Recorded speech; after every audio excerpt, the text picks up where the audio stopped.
Salut à tous, j'espère que vous allez bien, que vous vous portez bien. Alors désolée pour le grincement de la chaise de temps en temps quand je bouge. Désolée pour la neutralité de mon décor actuel. Parce que je suis dans la boutique VIP Surprise pour un petit remplacement. J'en profite pour enregistrer les vidéos. Je suis dans une ambiance super apaisée, entourée de belles pièces, entourée de pierres semi-précieuses, les plus pures les unes que les autres.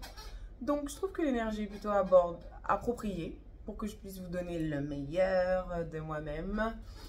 Ou en tout cas qu'on parle de choses positives. Qu'on plante les fameuses graines de choses positives pour voir du positif demain. Même si on est tous d'accord qu'on sait que ça va péter.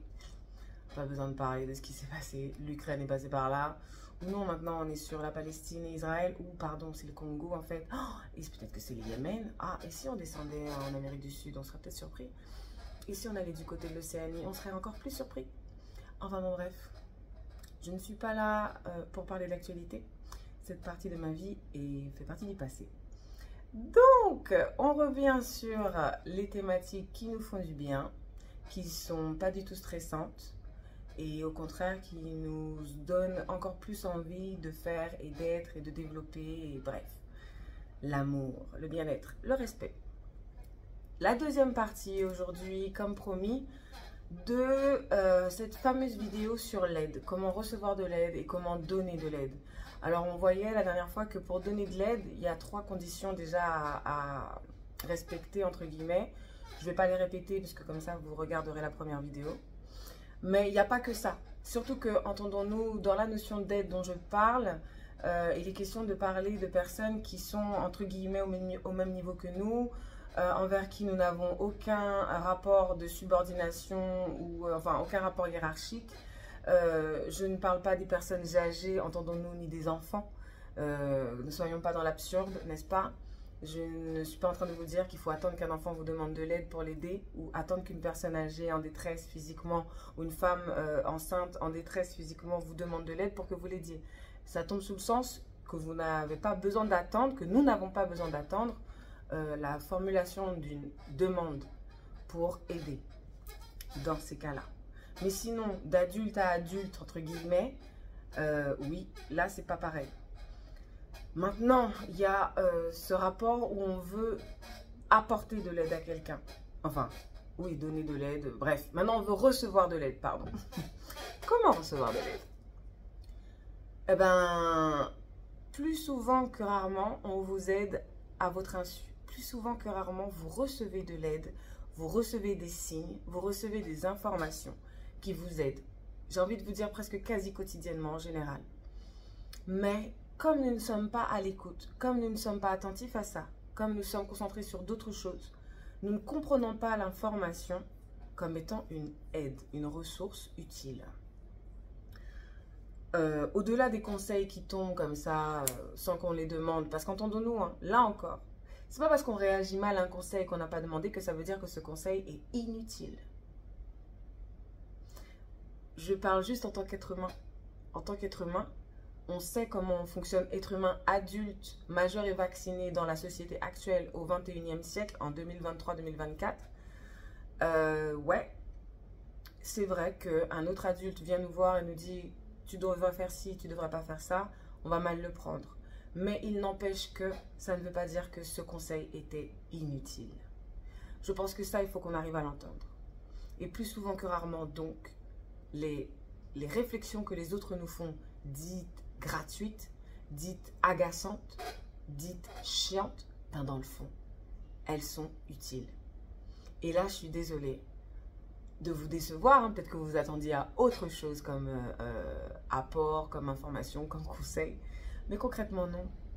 Ce que j'ai envie de vous dire, c'est que ce que vous entendez régulièrement dans vos oreilles, ce qui est répété, ce que vous entendez comme conseil et qui est répétitif, c'est que ça tombe dans votre jardin, même si vous n'êtes pas prêt à l'entendre et à l'accepter. C'est que c'est fait pour vous. C'est que c'est ce que vous devez écouter. C'est que c'est ce que vous devez changer. Je prends un exemple concret. Quand j'avais 21 ans, j'étais présidente d'une association de jeunes étudiants. je faisais plus âgé que mon âge, donc on m'appelait tout le temps madame. Bon bref, ce truc s'est calmé. À l'époque, je sortais de difficultés familiales très intenses. Bref, j'avais vécu beaucoup de stress, beaucoup de changements physiques. C'est-à-dire que j'ai toujours été quelqu'un de fin. Tous ceux qui m'ont connue dans mon enfance, ma famille, j'ai toujours été très fine. Mais quand j'ai eu les difficultés avec mes parents adoptifs, enfin bref, ça fera l'objet d'un autre vlog peut-être un jour. Mais quand j'ai eu les difficultés familiales et que j'ai été livrée à moi-même à partir de l'âge de 16-17 ans, parce que c'est ce qui s'est concrètement passé, j'ai pris 15 kilos. J'ai pris 15 kilos. Alors c'est clair, au lycée, en terminale, ils ont dit que j'étais tombée enceinte. J'ai jamais eu de bébé. Que j'étais tombée enceinte, mais non, en fait, c'était juste un mal-être. J'étais bouffie par la situation, j'étais pas bien. Ok. Et dans tous ces changements physiques, parmi les changements physiques qu'il y a eu, c'est que j'étais très portée sur mes ongles. Quand j'étais au collège, au lycée, je faisais mon vernis en fonction de la couleur de mes vêtements. Là, par exemple, je les aurais certainement mis en noir avec des paillettes dorées. Bref, c'était l'époque lycée. Et du coup, un bénévole de l'association dont j'étais présidente m'avait fait remarquer que j'avais au niveau de mes ongles, que c'était un genre noir. Bon, là, c'est plus le cas, hein, mais il me faisait comprendre qu'à cet endroit-là, sur mes ongles, c'était noir. Vous voyez? J'ai envoyé chier sur le moment. De quoi le gars me parle? Il regarde mes ongles, mes doigts, de quoi tu me parles? Et je sais que je lui ai gentiment fait comprendre que bon, s'il n'a pas ailleurs à regarder, je suis navrée pour lui. Mais en fait, vous savez que 15 ans plus tard, j'ai compris que j'avais un... Enfin, 15 ans. 10 ans plus tard, j'ai compris que j'avais un champignon sur les mains. Et même, on m'a dit que j'avais de la chance, en fait, que ça ne se soit pas plus... Comment dirais-je? Plus violent, quoi. Plus... voilà, développé. Et en fait, il était en train de mettre le doigt, sans faire de jeu de mots, de mettre le doigt sur quelque chose que j'aurai à régler plus tard. Et que j'ai eu donc à régler 10 ans plus tard. Et ça, je peux vous en donner plein d'exemples. Et je suis sûre que quand vous êtes honnête avec vous-même, que vous réfléchissez quelque peu à certaines situations désagréables que vous vivez, vous remarquerez que dans le fond, on vous avait prévenu. Les red flags, vous les aviez vus. Il n'y a pas de science infuse, je n'ai pas la science infuse, il n'y a pas de recette miracle, mais par contre, il y a des schémas types qui se répètent et se répètent. Nous sommes arrivés sur cette planète Terre, elle existait avant nous. Il y a un ordre établi bien avant nous. On peut décider la logique de ce monde, on peut décider de l'ordre établi de ce monde, mais il y a une chose qui est certaine, c'est que le monde n'a pas besoin de nos... Comment je peux dire ça? Le monde ne nous a pas attendus pour décider de sa forme et de son ordre. Ça fera certainement l'objet d'une de mes vidéos, mais tout a un ordre, tout a un sens, tout a une direction. Rien n'arrive pour rien. La synchronicité de Yang, vous avez entendu ça? Rien n'arrive pour rien. Donc, même si ça vous agace et ça vous irrite, mais quand on vous dit quelque chose, ce n'est pas pour rien. Ah, j'ai oublié de mettre mes boucles d'oreilles. Ok. Vous voyez ce que je veux dire? Rien n'arrive pour rien. Moi, on m'a répété plein de fois, il faut que je me casse. De là où je vis, la Guadeloupe. J'y suis née. J'y ai pas grandi, mais j'y suis née. J'y suis revenue dans l'adolescence. Je vais repartir. Parce que je sens vraiment là que mon cerveau, mon être, ma personne a besoin de plus que ce que l'île propose. Surtout que l'île a l'air de vouloir faire de la rétention d'informations alors que Dieu sait qu'elle n'a pas tout ce qu'il lui faut encore. Donc, en gros, mesdames et messieurs, je vous remercie d'avoir regardé cette vidéo jusque-là. Si vous êtes en capacité d'entendre ce que je dis maintenant, c'est que vous avez tout écouté et je vous en remercie infiniment. Mais, vous l'aurez compris, en gros, l'aide, elle est déjà là. Alors oui, il faut savoir aller vers les personnes bienveillantes. Il faut savoir aller vers les personnes qui, vous savez, vous veulent du bien. Même si elles vont vous dire quelque chose que vous ne voulez pas entendre, qui ne va pas vous faire plaisir, mais vous êtes sûr d'une chose, c'est que cette personne, elle vous veut du bien. Donc, quel que soit ce qu'elle va vous dire, c'est le bon conseil. C'est le bon conseil. Pareil, moi, on m'avait conseillé depuis le début de ma relation, là, que je vous ai dit, avec la personne que j'aimais, que j'ai fréquentée, nanana, mais en fait, c'était une relation toxique finalement, parce qu'on se faisait pas du bien. Moi, j'ai perdu mon temps, lui, il a certainement perdu son temps avec moi. Bref, mais tous mes amis m'ont dit dès le début, Julienne, sors de là, c'est pas fait pour toi cette histoire. Et j'y suis restée. Et aujourd'hui, c'est moi qui essaie de recoller des plumes, qui veut récupérer mon énergie là où elle est partie. Vous voyez ce que je veux dire? Je suis dans un travail là de renaissance, de reconstruction, enfin, ça fait un petit moment maintenant.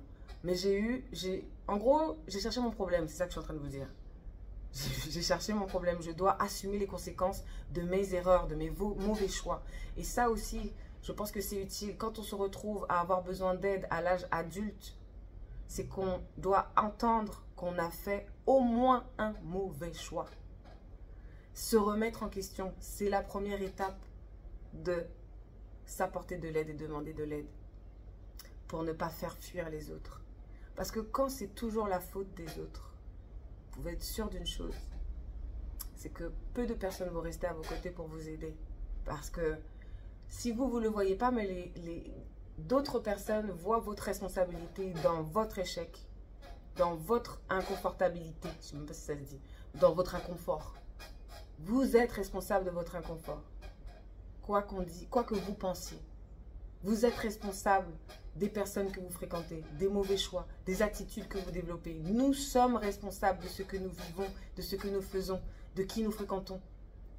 Nous sommes responsables des choix, des mauvais choix, de notre ignorance. Le nombre de fois que j'ai entamé des choses en ignorant des informations clés, mais je ne m'en rendais pas forcément compte. Bref, j'avoue que j'étais pas bien entourée, parce que si j'étais bien entourée, j'aurais simplement eu quelqu'un qui m'aurait choqué, pris à part et m'aurait fait comprendre gentiment, Julienne, écoute, je ne veux pas t'humilier, mais il faut que tu comprennes que ce que tu es en train de faire, là, il faut que tu l'évites.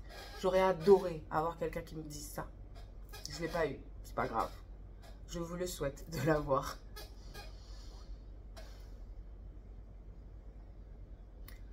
Pour grandir, en gros, pour avancer, pour s'améliorer, pour restaurer ce qu'il y a à restaurer dans notre vie, la première clé, c'est faire preuve d'humilité. Reconnaître qu'on a besoin d'aide. Reconnaître qu'on a fauté. Cherchez au fond dans votre non-non, dans vos tripes, dans vos entrailles en français. Cherchez la cause de votre tristesse et arrêtez de considérer qu'elle vient de l'extérieur de vous. Parce que là, ça voudrait dire que vous n'êtes pas dans la bonne direction. Vous ne regardez pas dans le bon sens. Bon. J'espère que ça a été clair pour vous ce que je viens de dire. Et j'enchaîne pour une nouvelle vidéo. Gros bisous à tous. Tout le meilleur, tout le meilleur, tout le meilleur.